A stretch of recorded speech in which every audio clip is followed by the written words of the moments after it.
Goedemiddag.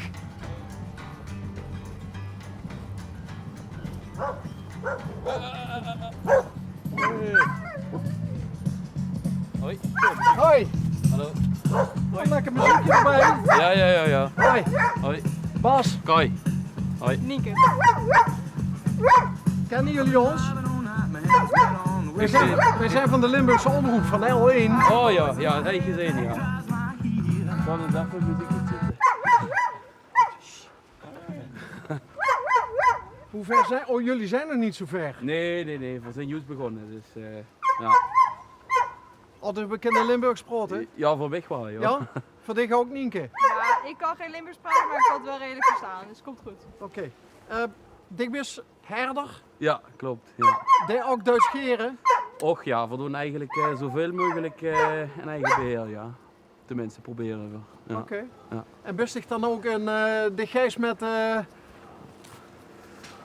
aardig Duits een beetje het landschap Duits zich onderhouden. Ja, precies inderdaad. Bedrijf Pekkers Natuur- en Landschapsbeheer en veel doen natuurlijke begrazing met runderen, paarden, schapen en geiten. Ja. Oh, dus niet alleen schurp. Nee. Hoeveel dieren hebben ze onder die beheer? We hebben op het moment een 450 schuip en een 100 koeien ongeveer. Ja. En dat is die zaak. Dat is mijn zaak inderdaad. Oké. Ja, klopt. Ja. Iets wat ze altijd gewild is. Ja, ik heb vroeger bos- en natuurbeheer gestudeerd. En ben ik via mijn opleiding heb ik stage gelopen bij Staatsbosbeheer in Zuid-Limburg. En via daar ben ik eigenlijk een beetje zo met de herder door in de schapen gerold. En ja, ben ik begonnen als herder ergens. En ja, en op een gegeven moment had zich dat een beetje uitgebreid. Ben ik begonnen met 11 schuip. Ja, dat is zo maar meer en meer geworden. Ja, Van 11 naar 450. ja exact. Ja. Oh ja, dat doen ze ook, hè? Ja. Ja, kijk, die schuip die houdt een beetje het landschap open natuurlijk. Hè. Met het grasgedrag zorgen ze ervoor dat die productieve grassen een beetje onderdrukt worden. Waardoor die kruiden en de bloemen meer kans krijgen. En daardoor krijgen ze ook meer biodiversiteit en vooral meer insecten. En die insecten trekken weer vogels aan en die vogels trekken weer roofvogels aan. Dus de bouwen ze eigenlijk aan een heel systeem eigenlijk. Ja, waar mensen Duk helemaal niet aan denken. Hè? Die denken van oh, daar is hem weer met zijn grasmeiertjes. Ja, precies. Dat denken heel veel dingen. Oké, Ja. ik heb hem op de voet liggen. Ja, die is al 11 nu. En die gebruikt ze nog altijd voor? Ja, die herderen? geeft, ja, sporadisch. Af en toe dan geeft ze nog een smid. En dat is mijn nieuwe opvolger daar, de Wilde, dat is Tip. Dus, Tip? Ja, Tip. Hey Tip. Ja, die had er zin in. Ja, dat zussen. Ja. En wie al de Tip? Tip is nu 4. Ja. En is dit nog kloorveur? Ja, is er helemaal klopt. Ja? Dat heb ik eigenlijk in Engeland gekocht. Ja. Vanuit Engeland is hij nog hier gekomen. Ja. Oh kijk. Oh kijk uit. Daar is weer een vriendje B-match. Ja, oh, Fabian hem. Ah, dus hij is niet alleen maar met het werk bezig. Hij heeft ook nog oog voor andere dingen. Ja. Ja, ik vind dat altijd bijzonder om te zien. We hebben alles dukker, schurp en herders in het programma gehad. En Ja. het is altijd mooi om te zien wie ongelooflijk toegewijd die hun zien richting hun werk. Exact. Ja. Nee, dat is ook zo. Dat klopt. Ja, daar zijn ze ook voor gemaakt. Hè. Dat zit erin en dat gaat er niet meer uit. Hè. Ja. De kan straks voor kiezen om immers te laten komen om de schurp te scheren. Ja, daar kan ze zo ook inderdaad voor kunnen kiezen. Ja. Maar ja, goed, kijk, ik vind het gewoon belangrijk om zoveel mogelijk een eigen beheer te doen. Dat is ook niet afhankelijk van andere partijen en zo. Wellicht, wij weten, wanneer het eens een keer gaat meer wordt, dat ik inderdaad ervoor ga kiezen om het uit te besteden. Maar vooralsnog vind ik het toch een leuke klus om ja, vind je het toch wel leuk? Ja, op zich wel. Muziekje op en gewoon een verstand op nul en even werken. Ja. Dus ik heb ze toe aan het eind van de dag en dan hebben ze toch wel het gevoel dat ze gaat gedaan hebben. Hey, en Wat doet je met de wol? Ja, in principe is dat eigenlijk bijna niks meer waard. Hè. Dus, Vreemd hè? ja, dat is eigenlijk een paar jaar geleden leverde het nog wel een 50 cent per kilo op. Alleen tegenwoordig, ja, er zit natuurlijk ook veel rotzooi in, omdat we die suib eigenlijk in Nederland met name grotendeels inzetten voor natuurbeheer. Dus er blijft allerlei rotzooi in de vacht achter de grond, zaden. Ja, af en toe krijgen ze nog wel eens van die strontkontjes, zeg maar. Dat blijft er nog natuurlijk ook in hangen. Dus ja goed, dat is gewoon veel te bewerkelijk om dat allemaal te wassen. En Ik heb wel eens gehuurd van Nederlandse wol die dan naar China giert en dan maken ze er door truien van. dat zou best wel kunnen, ja. Ja, kost, dat zou kost best bijna wel kunnen. niks hè? Ja, dat klopt. Hey Nienke, wat doe jij? Ja, ik liep eerder stage en nu voor de leuk gewoon mee. Dus- Dan moet wel een leuke stage geweest zijn Ja, dan. zeker, zeker. Ik wil later ook schaapsherder worden. Dus ja. En je hebt ook stage gelopen. Bij Kai, ja, zeker. Ja. Goeie stagiair. Ja, absoluut. Ja. En waarom was je een goede stagiair? Nou ja, goed, ze had heel veel interesse voor het werk. Hè. Kijk, dat is wat we over het juist al over hebben. Schapen is niet zomaar van, oh, glot ze los en ze zorgen ervoor dat het gras een beetje kort wordt gehouden. Maar het is daadwerkelijk ook echt kijken naar het landschap, terrein lezen, weten waar ze wel en niet moeten zijn in welke periode.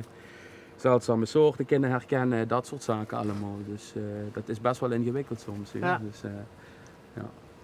Je studeert nog wel? Ja, nu toegepaste biologie. Dus ja, ik ben ook lekker buiten en in de weekenden ook wel veel buiten. Met JNM. Dat is een jongerenorganisatie die heel veel kampen in heel Nederland organiseert. En we gaan allemaal lekker naar buiten. En dus op zoek naar soort zeldzame planten, allemaal leuke insecten, vogels, vlinders, echt alles. Oh, wat leuk. Dus, Dat doe je ook in Limburg? Ja, maar in principe zijn er kampen door heel Nederland. Dus soms zijn er hier kampen omdat hier leuke soorten zijn. Soms dan zijn ze helemaal in het noorden van het land of meer aan de kust of eigenlijk overal wel. Oh, wat gaaf. Hoe kom je daarbij terecht? Ja, gewoon googlen. Oh, dus Ja. jij kwam dat op internet tegen en je dacht van dat lijkt mij ook wel leuk om te gaan doen. Ja, ik kwam het een beetje via tegen. Ik zat eerder op scouting en toen leek het me wel leuk om iets meer ook buiten te gaan doen. En toen zei mijn pa, oh ja, ik zag laatst een reclame voorbij komen, zullen we even kijken. En toen ging ik op mijn eerste kamp en ik was meteen helemaal, ik zei ja, ik wil volgend weekend ook. Dus ja. Waar woon je? Spouwbeek. In Spouwbeek, oké. En hoe gaat dat dan zoals vandaag? Bel jij Kai op om te vragen van, kan ik mee? Of Ja, is het meestal andersom? dan app ik van tevoren even van, hey joh, ik ben vrij nu, dus als je het leuk vindt, dan wil ik wel mee. Ja. En meestal zegt hij, nou dat is goed. ja. Kai, ik ken ook verhalen van herders die op een gegeven moment door van teruggekomen zien, omdat ze vonden het toch ook wel een eenzaam bestaan, Duk. Ja, goed, dat ligt er een beetje aan. Kijk, ik bedoel, zo wie nu ook heb ik een stagiair bij me. En aan andere momenten, ja, dan maak ze een praatje met de bewoners. Dat valt wel met, vind ik eigenlijk. Ja? Ja. En ik vind het juist heerlijk ook wel om toch wel lekker alleen op pad te zijn af en toe. Even kop leeg maken, even gewoon die eigen ding doen. Geen rekening houden met anderen. Dat is voor mij soms wel moeilijk. Ja, herders zijn vaak wel een beetje vrijbuiters. Dat is wel waar inderdaad. Dus, ja. Oh, dus ik ben niet echt het type om voor een baas te werken, de gijs levert die een eigen weg. Ja, zo kunt je het wel zeggen. Ja. Ja. Geldt dat ook voor jou, Nienke? Ja, ik hou inderdaad wel van lekker buiten zijn. Ik vind het ook niet zo heel erg om af en toe alleen te werken. Ik ben inderdaad het liefst elke dag gewoon lekker buiten. Hoe lang moet je nog met studeren? Nou ja, nu dan nog 1 jaar en dan straks nog 2 jaar. Maar dat is wel BBL, dus dan ben ik vooral lekker buiten en dan ja. Heb je al een plek in gedachten waar je dan als BBL'er zou willen gaan werken? Ik ga waarschijnlijk verhuizen naar Eindhoven, dus dan daar ergens in de buurt. Strabrechtse Heide of zo, Ja. die omgeving. Ja, zoiets of ergens Ja. een schaapskooi of zo. Of, ja. Leuk hoor. Ja, zeker. Ja. En zie jij je dan over een jaar of 5 gewoon echt met een zelfstandig ook met een kudde of met meerdere kuddes? Of ja. misschien wel een eigen bedrijf? Nou ja, eigen bedrijf weet ik nog niet helemaal, want er zit wel echt veel meer tijd nog in dan als je onder iemand werkt. Maar ik zie mezelf inderdaad wel gewoon met een hond de hele dag lekker buiten met schapen bezig. Ja, zeker. tot wie ver reikt die rayon? Ja, we zitten nu op dit moment in Sint-Joost, dus dat is gaat weer op. Maar normaal gesproken zit ik toch wel meer Zuid-Limburg eigenlijk. We zitten op de Bemelerberg, we zit je ook aan geweest gelovig. Bij Brigitte? Ja, klopt. Ja. Daar zitten we weer. We zitten in de Schinveldse bossen, daar hebben we een aantal hooglanders lopen, of een 80 hooglanders. Dus nu toevallig zijn die allemaal aan het kalveren, dus aan het afkalven. Dus dat zijn zogenaamde sociale groepen. Dat zijn eigenlijk vroeger reizen natuurlijk hier in het landschap. Hij de oeros, het oerrund en de tarpan, het oerpaard, en die liepen hier rond. En die bepalen eigenlijk met hun grasgedrag wie dat landschap eruit zoog. Dus er wordt geen menselijke invloed. We houden nu bepaalde landschappen open door middel van maaien of schapenbegrazing. Maar dat is toch een hele andere begrazing. De krijgt zachte overgangen van bos naar graslanden. Ja, en we proberen dat eigenlijk op die manier eigenlijk een beetje datzelfde landschap eigenlijk terug te krijgen. En dat is heel daadkrachtige natuur, waarin natuurlijke processen ook veel meer de kans krijgen om meer voor te kunnen bestaan. Zeg maar. Dus dat is een heel mooi concept. Ja. Hij staat echt immers voor mij de liefde voor de natuur heeft. Ja, dat absoluut. Ja.